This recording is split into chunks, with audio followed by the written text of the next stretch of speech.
Buenas tardes, compañeras, compañeros de los medios de comunicación. Pues la Suprema Corte de Justicia de la Nación acaba de votar por 8-3 rechazar el proyecto que presentó la ministra Loretta Ortiz Alf, es este que tenemos acá. En su proyecto la ministra reconocía algunas cuestiones fundamentales que son muy importantes.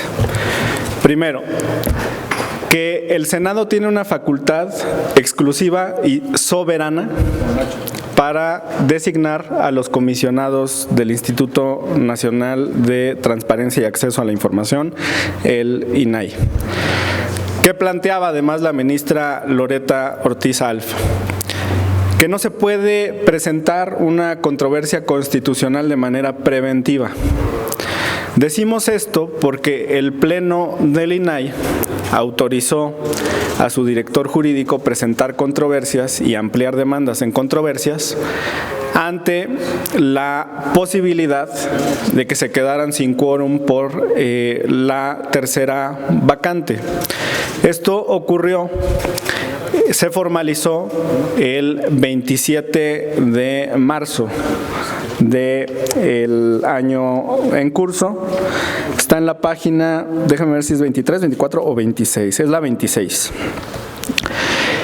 Entonces, la facultad que ejerce el órgano de transparencia para impugnar esta tercera vacante la formalizan 3 días antes de que se generara la propia vacante. El plazo del comisionado Francisco Javier Acuña Llamas iba del 14 de mayo de 2014 al 31 de marzo del 2023 y desde el 27 de marzo es cuando se presenta este recurso. La ministra Loretta Ortiz entonces en su proyecto dice no puede haber controversias constitucionales preventivas, eso solamente existe, solamente es viable una controversia constitucional cuando en la vida jurídica existe una omisión o un acto por parte de algunos de los poderes del Estado que invaden la competencia de otro. En otras palabras, para que se actualizara la omisión del Senado de la República, el INAI tendría que haber esperado hasta el 1 de abril, no el 27 de marzo. Y por esa razón, el recurso que presentaron era notoriamente improcedente. Se los dijo también el ministro Ortiz. Revisaron este primer apartado y la mayoría decidió que no importaba que le hubieran presentado el recurso antes de ese momento, que de todas maneras se tenía que analizar. Respecto al segundo nombramiento, existe una suspensión dictada por un juzgado de distrito, no solamente es una suspensión provisional, sino definitiva, que impide la designación de comisionada del INAI en ese segundo proceso, en esa segunda integración. El ministro Ortiz entonces decía que solamente una de las vacantes del INAI podía ser objeto de este estudio. Les comento entonces, el proyecto de la ministra Loretta Ortiz, a quien reconocemos por su esfuerzo, por su trabajo, por presentar este documento, fue rechazado por la mayoría de los ministros. Y a mí me gustaría recuperar una parte de la exposición del ministro Saldívar. La van a encontrar aquí en el video del Poder Judicial de la Federación de Justicia TV a las 14:10 con 40 segundos. Es lo que sigue. Pero debido a la conformación plural del Senado en que no se ha logrado la mayoría que se exige por la Constitución dependiendo de las etapas en donde se trate. Y quiero ser muy claro, este Tribunal Constitucional ha sostenido que los actos parlamentarios, no todos los actos parlamentarios son justiciables, que existen ámbitos tutelados a nivel constitucional por el principio de autonomía parlamentaria que excluyen cualquier revisión judicial. En la acción de inconstitucionalidad 62 de 2022, este tribunal dijo, este alto tribunal reconoce la doctrina de las cuestiones políticas no justiciables o interna corporis acta, que busca proteger la autonomía parlamentaria y el respeto a la división de poderes. Se pregunta en el párrafo 220 de esta resolución, ¿esto significa que todos los actos intraparlamentarios sean justiciables?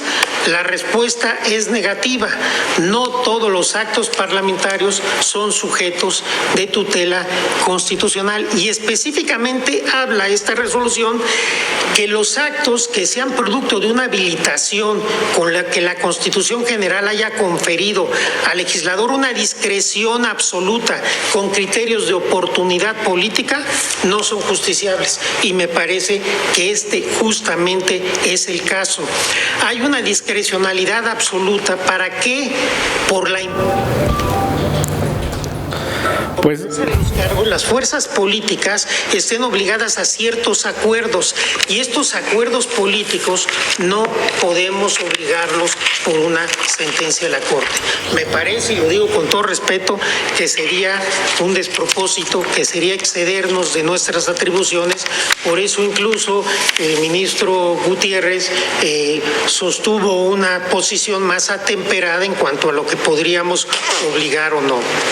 A mí me parece que la Constitución no prevé criterios reglados para tomar esta decisión, ni un plazo perentorio para hacerlo, de tal manera que, insisto, difícilmente la Corte podría establecerlos en una sentencia sin sustituirnos, no en el legislativo, en el órgano reformador de la Constitución. Me parece que los nombramientos están sujetos a ciertas reglas de mayorías, de juego político, que son inevitables y que existen no solo en México, en todo el mundo. En todo el mundo podemos ver ejemplos de complicaciones para integrar incluso tribunales constitucionales, consejos generales de la magistratura y otro tipo de órganos que generan muchas complicaciones cuando no hay acuerdos políticos, pero que no se pueden traducir en que esos acuerdos políticos sean sustituidos por los tribunales constitucionales. Ahora, dicho esto, sí me parece que es particularmente grave que el órgano constitucional autónomo Bueno, pues es la exposición del ministro Saldívar, donde deja claro que existen facultades exclusivas y discrecionales del Poder Legislativo y que un tribunal no se puede involucrar en esas decisiones, y que al hacerlo, la Corte no se está sustituyendo en el papel del Parlamento, sino en el del poder reformador de la Constitución. O sea que ahora la Corte es el constituyente. Ellos son los que escriben la Constitución. Es una clara, flagrante, ofensiva violación al principio de separación y de división de poderes. En otra parte de su exposición les dice a sus compañeros, ¿qué van a hacer? ¿Ordenar un periodo extraordinario de sesiones? ¿Y luego los van a obligar a votar en cierto sentido? ¿Van a forzar el acuerdo? Y si no hay acuerdo, ¿qué van a hacer? ¿Van a destituir a todo el Senado? Y es que están llevando los ministros de la Corte este debate entre poderes precisamente a esa instancia. Otros ministros más mesurados en esta discusión invitaron a que se conminara al Senado de la República a que ejerciera sus funciones y en un momento, cuando tuviera los acuerdos políticos para la designación de los comisionados, entonces realizara estos nombramientos, que por cierto pueden ser vetados por segunda vez por el presidente de la República. Le van a desconocer al presidente de la República la facultad constitucional de vetar en 2 ocasiones a los designados para comisionados del INAI desde el Senado de la República. No le pueden quitar esa facultad. Y tampoco pueden forzar a que exista un acuerdo, a que exista una votación en cierto sentido. A mí me parece muy grave lo que acaba de ocurrir. Tan se dieron cuenta de lo que estaban haciendo que hace algunos instantes estaban debatiendo si en este preciso momento definían o no los efectos de la sentencia, o sea, si nos daban un plazo, aquí hablo como integrante de la comisión permanente, para obligar a que se celebre un periodo extraordinario y después obligar a los senadores para que voten en cierto sentido. La mayoría de los ministros consideraron que el asunto se tenía que retirar y retornar para que alguien haga el proyecto, y esto lo van a decidir en una sesión privada. Desde aquí el llamado a los ministros que vinieron ayer, porque el ministro Lainez venía en representación de toda la Suprema Corte de Justicia de la Nación, a que se abstengan de violar la libertad de voto que tenemos las y los legisladores. De mi parte es todo. Muchas gracias. ¿Algo? Dime. Yo quería conocer su opinión sobre la decisión del Tribunal Electoral respecto a esta orden que le dan al INE para que analice nuevamente si son válidas o no estos recorridos que realizan los aspirantes presidenciales de Morena. No resolvió eso, está en la página 36 de la sentencia. A ver si puede sacar, se lo mandé ayer a Rubén para la entrevista en Radio Fórmula, con unos cuadros rojos, a ver si se pueden poner las fotos. No dijo eso. ¿Qué fue lo que dijo? Te voy a enseñar la sentencia para que tengas la prueba y no solo sea lo que me crees a mí.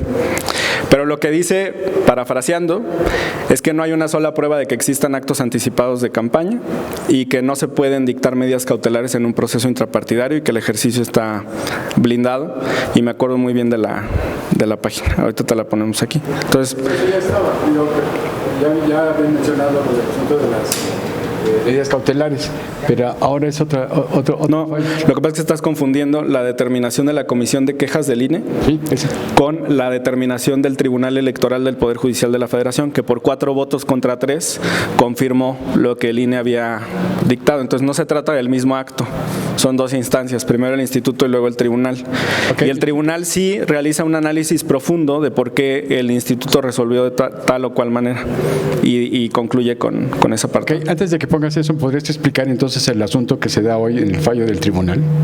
El de hoy. Bueno, yo vine a hablar de la Corte. ¿Este de la Corte? Muchas gracias. Pero, a ver, ¿es este de la Corte o cuál? No, te decía del tribunal. No. Gracias. Es el fallo de la Corte. ¿Va? Gracias. Bueno, muchas gracias. Unos instantes y le dije la página en la que estaba.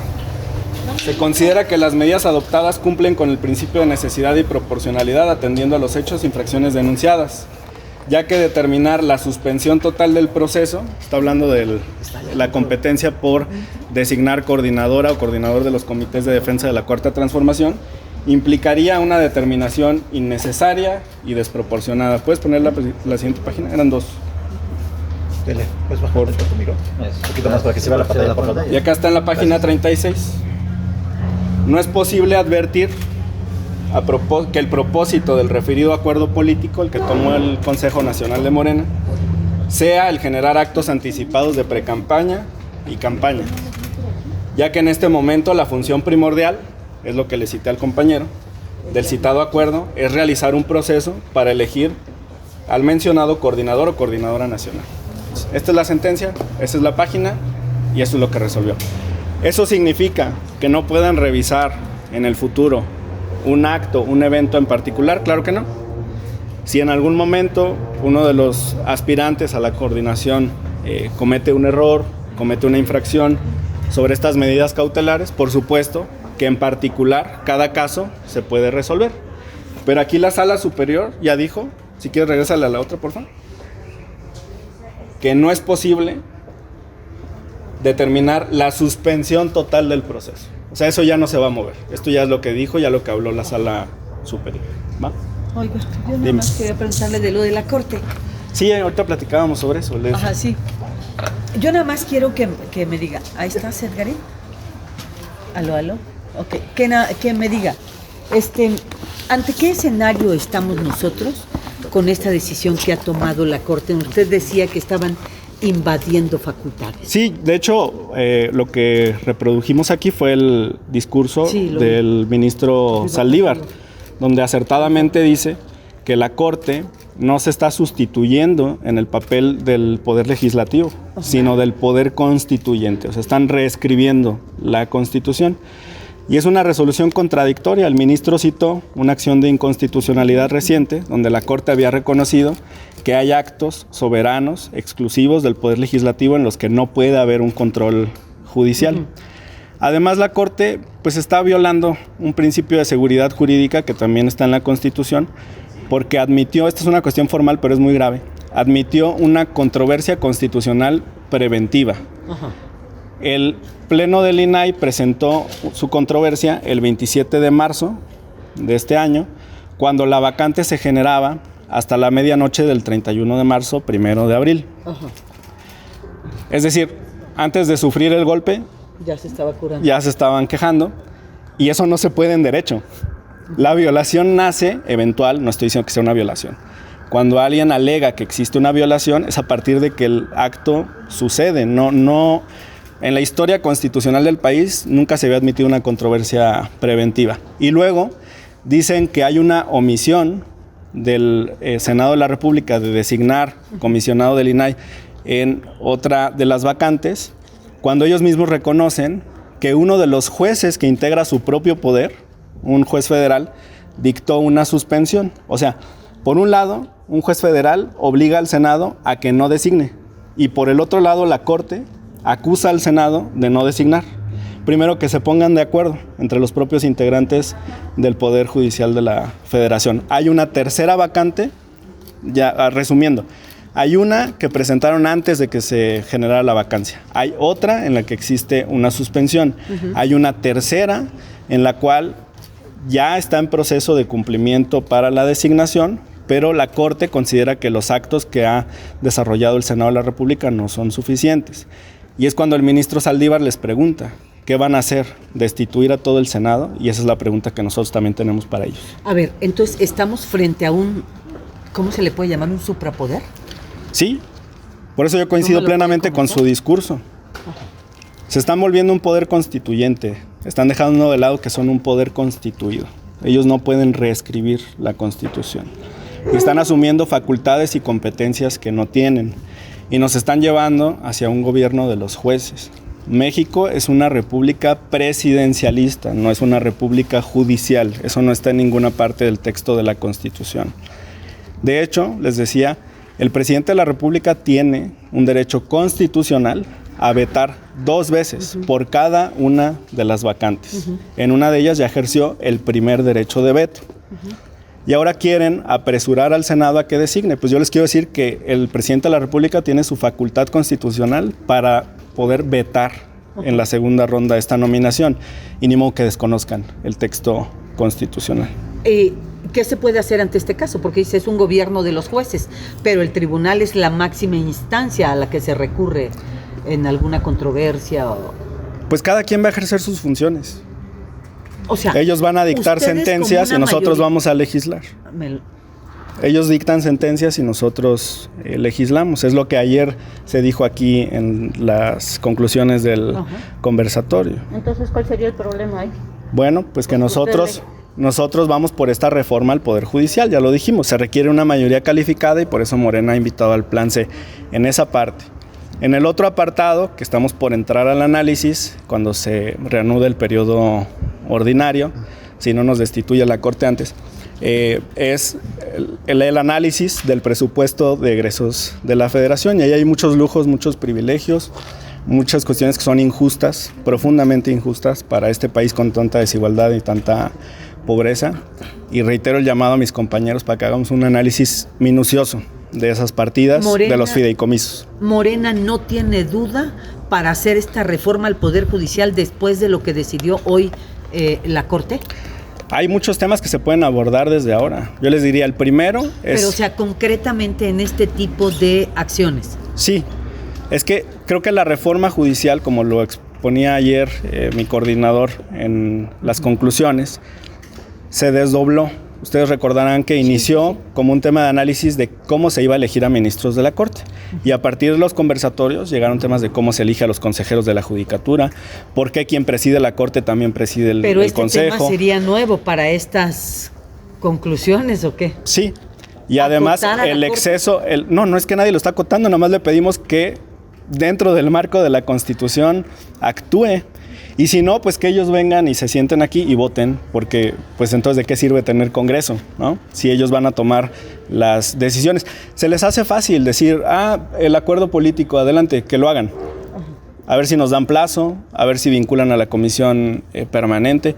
Por eso a mí me parece muy razonable la postura del ministro Saldívar, donde dice, pues los acuerdos políticos no necesariamente avanzan. En todos los países del mundo hay instancias que no han podido designarse precisamente por desacuerdos en el Congreso. O sea, el desacuerdo en el Congreso no tiene por qué ser una anomalía constitucional, es una normalidad política. Si siempre va a haber acuerdo, entonces ¿para qué hay Congreso? Precisamente se trata de debatir y de disentir. Voy a insistir con esto. ¿Es necesario entonces poner en la Constitución con letra más clara, que se entienda mejor, hasta dónde la Corte tiene facultades de interpretar este tipo de acciones como la ocurrida ahora? Es que ya está, la Constitución dice que es facultad exclusiva del Senado designar, y si es facultad exclusiva significa que ninguno de los otros poderes se puede involucrar en este proceso. Pero los recursos que interpuso el INAI también los establece la propia ley para recurrir ante la Corte, ¿no? Sí, pero el recurso, como te decía, en uno de los casos establece que es a partir de la existencia de la supuesta violación, no antes de que esta ocurra. Y hoy la Corte le manda un señal a todos de que antes de que ocurra una violación, ellos ya pueden acudir ante la Corte y decir, es que a mí me van a violar un derecho, sin tener esa certeza. Entonces, está todo este cúmulo y violan su propia jurisprudencia. Lo que dijo hoy Saldívar también, tenemos esta acción de inconstitucionalidad donde reconocemos que hay espacios vedados para el Poder Judicial y hoy simplemente desconocen y cambian de criterio. Ahora, a mí me llama mucho la atención cómo el ministro Luis María Aguilar, que yo creí que era formalista, ya se volvió consecuencialista, porque en el plan B decía que la forma era lo máximo, que era lo más importante, que sin cumplir con las formalidades no había fondo, que no podían entrar al estudio, y ahora dice la forma no importa, lo que importa es que la Constitución dice que debe de estar integrado por 7 comisionados y no importa cómo, hay que integrarlo por 7 comisionados. Entonces, como dicen una cosa, dicen otra. Ese es el problema con la Corte y con los tribunales en este país. No tienen, consistencia en las decisiones y entonces no hay seguridad jurídica.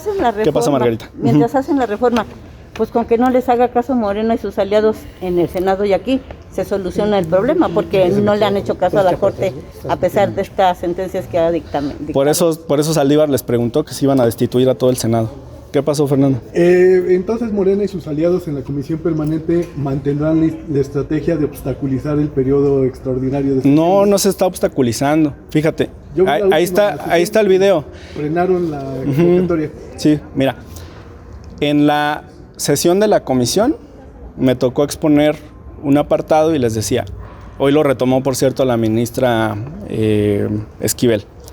El artículo 78, fracción cuarta de la Constitución, solamente establece textualmente 2 supuestos para convocar a un periodo extraordinario de sesiones. Primero, petición del presidente de la República. Y segundo, acuerdo de 2/3 partes de los integrantes de la comisión permanente. En ningún lado dice que el Poder Judicial pueda convocar a un periodo extraordinario de sesiones. Y yo pregunto, ¿qué acuerdo puede haber entre los integrantes de la comisión permanente si te están poniendo una pistola en la cabeza para que convoques a un periodo extraordinario de sesiones? Y eso es porque están en una posición en la cual quieren orillar a los integrantes del Poder Legislativo a que votemos de tal o cual manera. No puede haber una expresión de voluntad si te están presionando desde otro poder para que actúes así. ¿No van a aceptar presiones? Bueno, yo no voy a aceptar. No puedo hablar por todos los integrantes. Por ejemplo, ¿qué sabor de boca trae? O sea, ¿van a aceptar que la Corte les corrija la plana y digan ahora sesionen? Es que no es corregir la plana, están actuando fuera de sus facultades. A veces cuando se comete algún error, cuando hay alguna inconsistencia, se acepta. Por ejemplo, cuando no se cumple con el derecho a la consulta a los pueblos originarios, que es algo en lo que personalmente estoy muy comprometido. Es claro que se requiere ese paso y la Corte lo ha dicho en muchas ocasiones y está bien. El problema es cuando violan sus precedentes, cuando van más allá del texto constitucional y cuando cambian de criterio como lo hicieron hoy. Nada les importaba más que llegar a la conclusión de que se tenía que obligar al Senado a designar a comisionados del INAI y quedó muy claro en su Pero Morena entonces no va a aceptar presiones. Yo no voy a aceptar. Como integrante de la comisión permanente, yo no voy a votar para que se cite un periodo extraordinario de sesiones. Porque además te voy a decir algo. Los ministros tienen que considerar que el propio texto constitucional establece las fechas de los periodos de sesiones y tiene que atenerse el Poder Judicial a lo que ahí se establece. Es como si nosotros quisiéramos que la Corte, que inicia su receso pasado mañana, sesionara mientras hay receso. Por algo existen los recesos. Por cierto, el INAI ya se va de receso, también se los comentaron ahí en la sesión y regresa a finales de julio. Entonces, si la autoridad que está encargada de designar comisionados del INAI es el Senado y el Senado no está en funciones, lo que tiene que ocurrir es que esperen al 1 de septiembre para entonces vincular al Senado a que cumpla esa sentencia, pero mientras tanto no podrían obligar a que exista un periodo extraordinario. Okay. La salida que dieron o que sugirieron algunos de ellos para que el Pleno del INAI sesione con los integrantes que en este momento tiene y que con respeto al Senado de la República se le permita en su momento, cuando tenga acuerdos, designar comisionados, me parece una postura más prudente. Pero hay otros, y hay que ver cómo sale la resolución, que pretenden vincular al Senado de la República a que designe estos nombramientos. Pero si no hay más los nombramientos, ¿cómo va a tener más integrantes el INAI? Pues es lo que están esperando, por eso la Corte lo está haciendo. Lo que dijeron en el debate es que precisamente a partir de sentencias de jueces de distrito, en casos aislados, se había permitido que 4 comisionados del INAI resolvieran los recursos de revisión. Entonces, 2 o 3 de los ministros en la sesión dijeron, pues podemos dar esos efectos, que los 4 comisionados puedan sesionar en lo que, con respeto al Senado de la República y a sus funciones, ellos se ponen de acuerdo para designar. Gracias. Okay. Ahí está la solución, ¿no? Muy bien. Pues más moderada. Gracias a todos. Gracias.